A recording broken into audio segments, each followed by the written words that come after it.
Hi, and welcome to the Future of XYZ on the U.S. Uncle Sam's Day, which is tax day. We are talking today about a subject that has nothing to do with money other than one is printed. And we are talking about the future of print. And we have with us two really, truly phenomenal guests. The first, Nicole Katz, is the CEO of Paper Chase Press. Paper Chase Press is a second generation family run printer and bindery based in LA, who does just outstandingly spectacular printed work and bespoke print for, artists and major brands and designers and studios, and just remarkable. And we'll hear from Nicole. Thank you for joining today. And Chris Harrold is the Senior Vice President at Mohawk Papers, which he's about to, at the end of the month, retire from after a 30-year career. So congratulations on that, Chris. That's a big change. But Mohawk Paper is probably one of the preeminent American paper companies, fourth generation, founded in upstate New York in 1931, and been going and evolving ever since. So Chris, thanks so much for joining us on Future of XYZ today. Great to be here.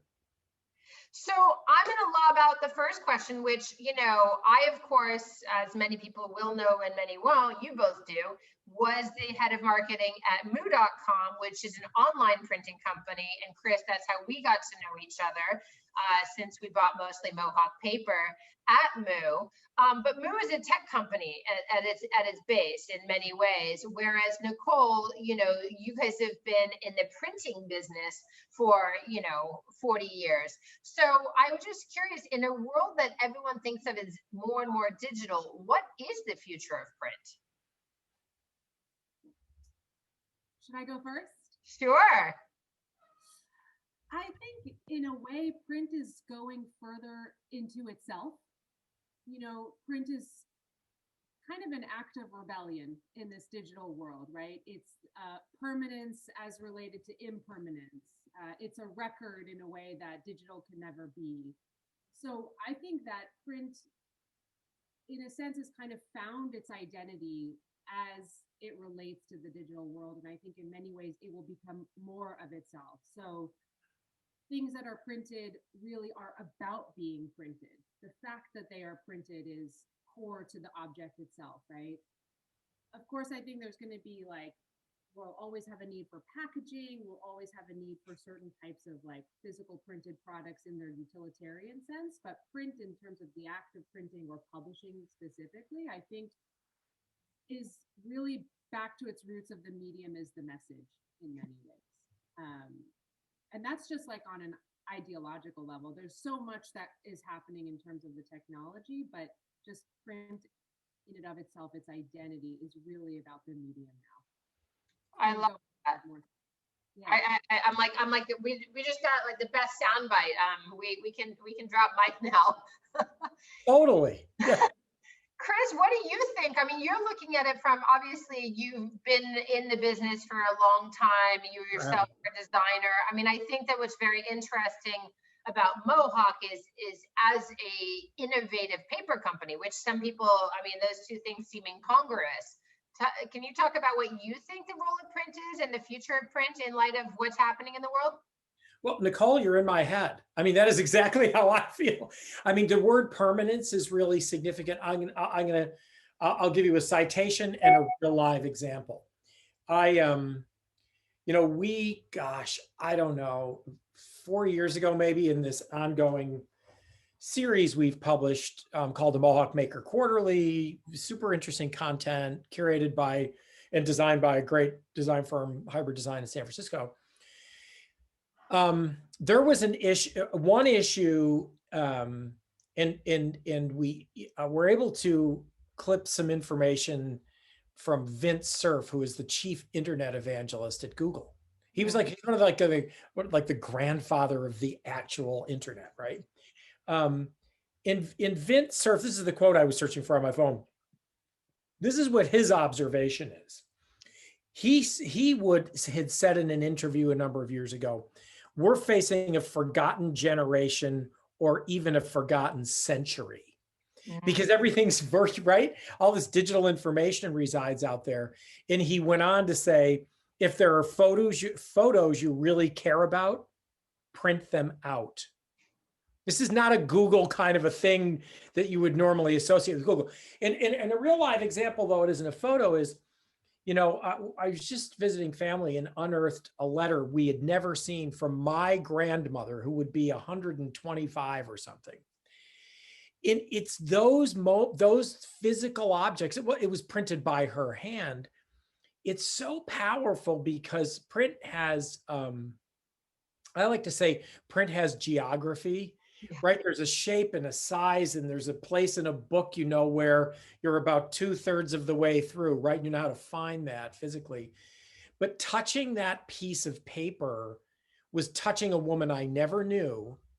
And in her hand, the expression of her handwriting was really, really powerful and riveting. I just shared it on another like sort of Zoomy session, and it was like, what just happened here? Like she described a time in the 1930s vividly and awkwardly as a woman who didn't go beyond 6th grade, and ended by saying, don't show anyone my writing. She had sent it to my mother. She was embarrassed about what. So, right. So as artifact, as object, as permanent record, Nicole, I couldn't agree more. I think print now in the context of digital is coming up in super high relief as being really important and valuable. Or Vince Cerf, sort of like pointing to us and saying, watch out. We don't want to lose a century or a generation of information. So I just want to add to that and say that I think in many ways, social media has become culture. Not that it's a form of culture, but that it has become our culture. And it is all about instantaneous experience and then moving away from it, right? It's just this, it's meant to be just a momentary experience. So much of culture is really kind of enmeshed in that right now, is so much about momentary experience, a reaction, right? It's all reactionary. So true. Print is so the opposite of that, That is the slowness, right? That's what you just said. I mean, it's slow. And there's something so powerful in that slowness. And Chris, you bring up something really interesting about the history of the record. And I give this talk that just sparked, and it's all about innovation and disruption and constant change. And, the first innovation was fire for man. You have the wheel, but actually the printing press is the beginning of the recorded record. And the printing press in the history books, along with electricity and gravity and some other, findings, but we didn't create those. We created the printing press, right? And it really transformed the world. And now we've moved to this non-record keeping digital, where, Nicole, to your point, it's instantaneous, it's fast. Chris, to your point from Google guy, he's not even sure it will stick around. We might have lost. So this slowing down, especially coming out of a year of COVID, seems more meaningful. Now, I happen to know that, people aren't printing as much right now. Yes, we need packaging. Yes, maybe some people are sending more snail mail, but the bulk of print happens these days, and you guys can correct me, but for events and for brand handouts and, this kind of en masse, obviously publishing is different. But what do we think is going to happen when the world reopens? Are people craving having that kind of more tactile connection between people and ideas and something more permanent? That depends, right? Right, Nicole? It's like, yeah, right. The important stuff. Yeah, look, I don't believe everything should be printed. Agreed. I'm not a proponent of print for the sake of printing, right? I believe that it's really about the product itself, what it is that you're making. If the act of making it is an exercise in your understanding of it, I feel like I'm very much in support of a holistic process from conceptualization to the production of the actual piece. I think that when the world starts to open back up, there's going to be a lot of enthusiasm about everything that's not digital, right? Whether it be meeting a person or things. And And I think that we will get to experience some of that. And I think, yes, people will be probably printing more. There's going to be so much more face-to-face interaction that we've been deprived of. And print is such a good touch point for those kinds of interactions. But I think that we are steadily moving to a future where, and I'm talking about just print on paper, right? Because many things will be printed that are not ink on paper, right? We're going to print our food, we're going to print organs, we're going to print cell tissue, we're going to print Houses. everything, right?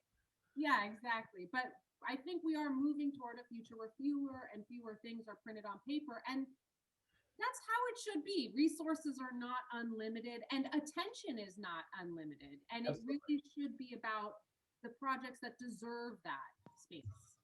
And to build on something that you said, Nicole, I think it's about that anything that's not digital, right? We've all been fairly well Zoomed to death, which is fine. I mean, yeah, the good and bad, whatever. It's another topic and another conversation. But I think as human beings, there's ample evidence around the science of haptics and touch, right? I mean, there's a reason Apple built in haptic functions on our phone, so it's reacting with vibrations, and that's all built into our lizard brain that you can't get away from, right? It's just built into us as human beings that we react very differently, and we retain, we react, we interact with information very differently when it's physical, right? So printed, right? It was interesting just to get like an Amazon toy catalog because I'm a grandparent this past holiday season, like in the midst of COVID and virtual everything.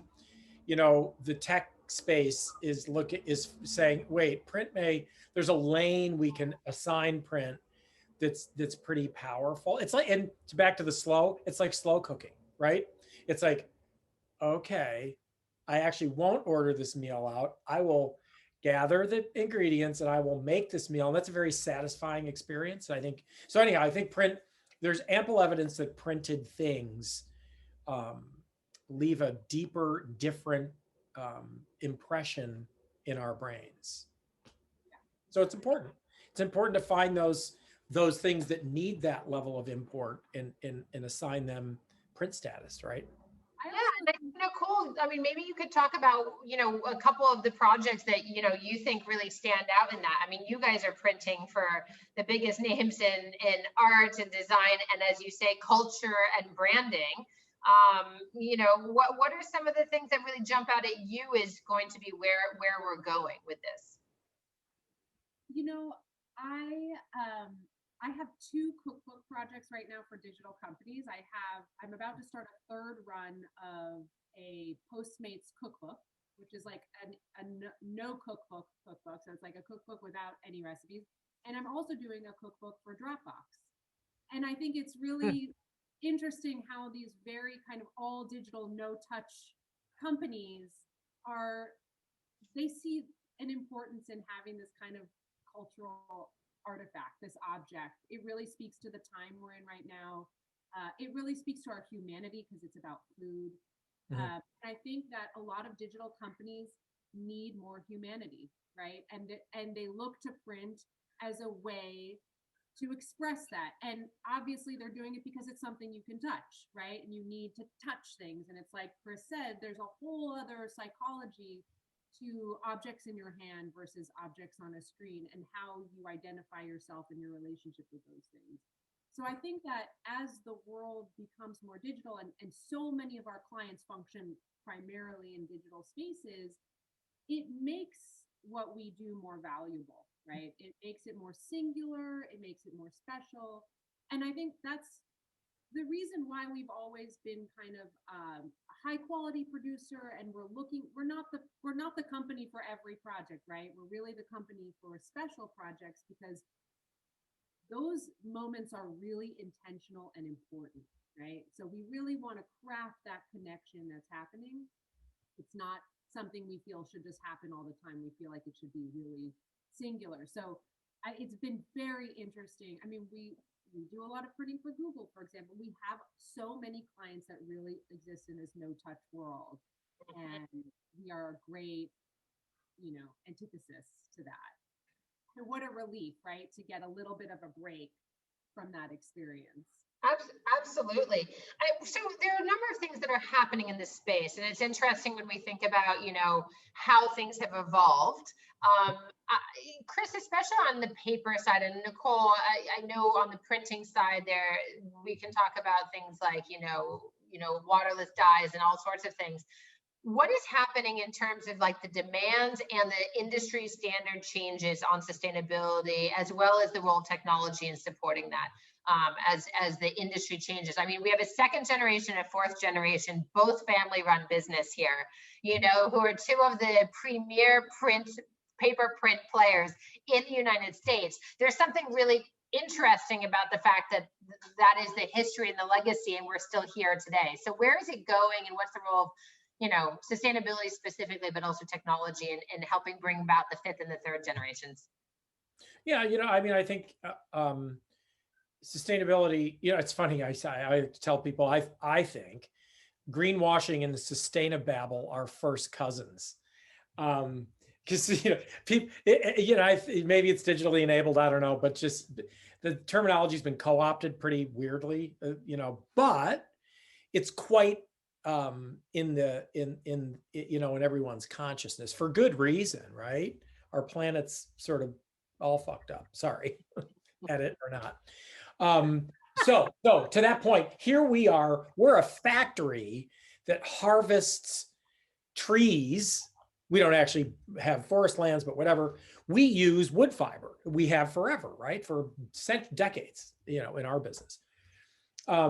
Mind you, we have for decades been trying to do that as responsibly as we possibly can. Though, we have three inputs: energy, fiber, and water, right? Fiber is the one that's one of the most sort of prominent, right? Wood pulp, basically. Wood pulp, right? So we use, wood turns into pulp, make it into paper. That's sort of the most common source for paper used in the world today. Now, so boom, we've subscribed to third parties that look at where that wood's coming from. We use recycled fiber a lot, which is actual office waste, ground up again and reused. By the way, hard to get during the pandemic because nobody was in the office. So suddenly waste paper became a bit of a precious commodity. So our most recent effort, and I think one of our more interesting in our history, is we're looking to the past paper making practices to craft the future. Here's what that looks like. We're using hemp fiber that it's a pretty immature supply chain in North America right now, but we're using what we can get, some from Europe, some from North America. We're using straw, fascinating story, up in southeastern Washington state, these huge tons of thousands of acres of wheat farms. The straw is the residue left on the land, and they either till it under, which is not great, or they burn it, like massive carbon emission. This pulp mill was opened beside it, these lands, to pull that waste off, that raw straw, and turn it into pulp to make paper. It's kind of awesome, right? And that mitigates the environmental issues there. And then we're using recycled fabric, which is what was used for, all of these were used for centuries, right? But all three of those sources were used to make paper in centuries past. And we're making paper today that looks pretty beautiful. It sort of is on brand for us, and it's in the sort of the aesthetic characteristics of it.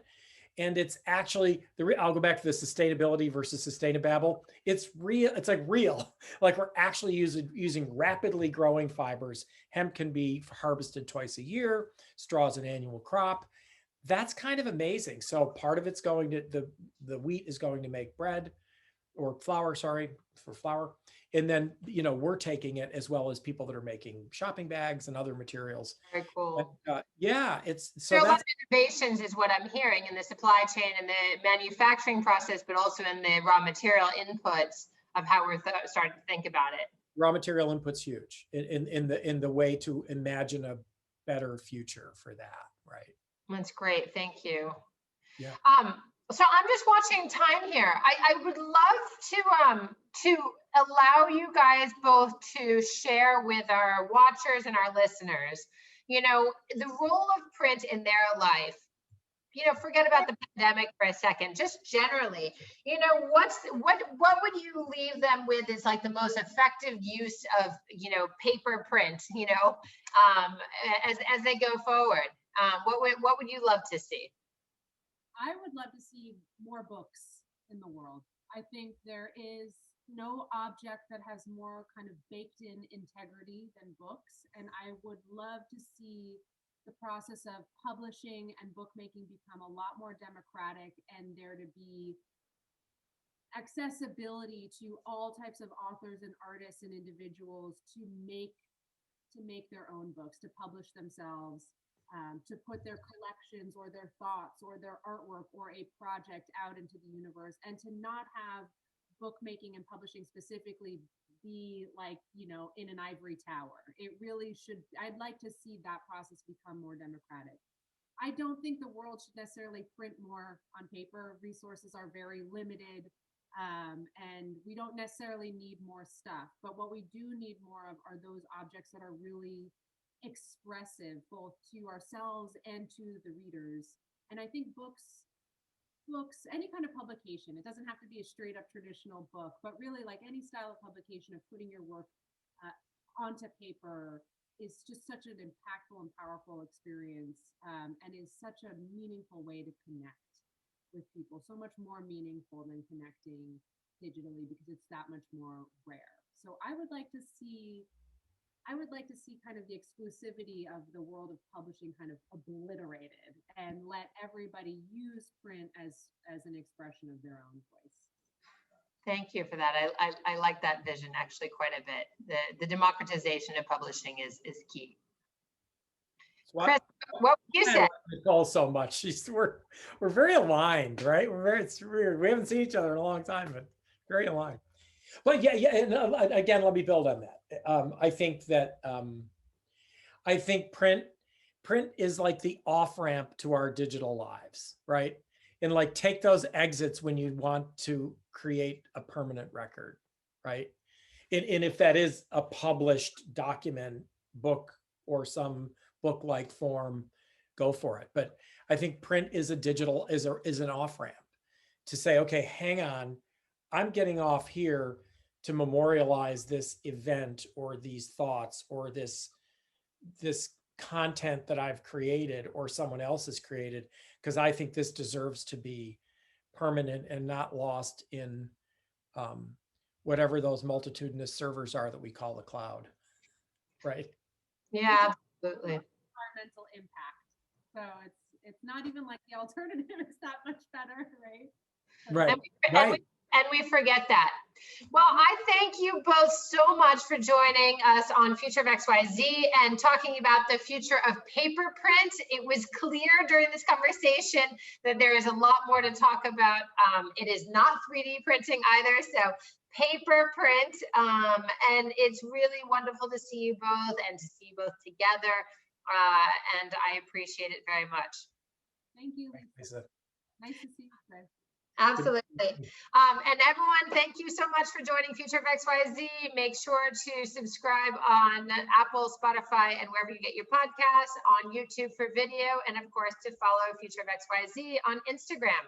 We will see you next week.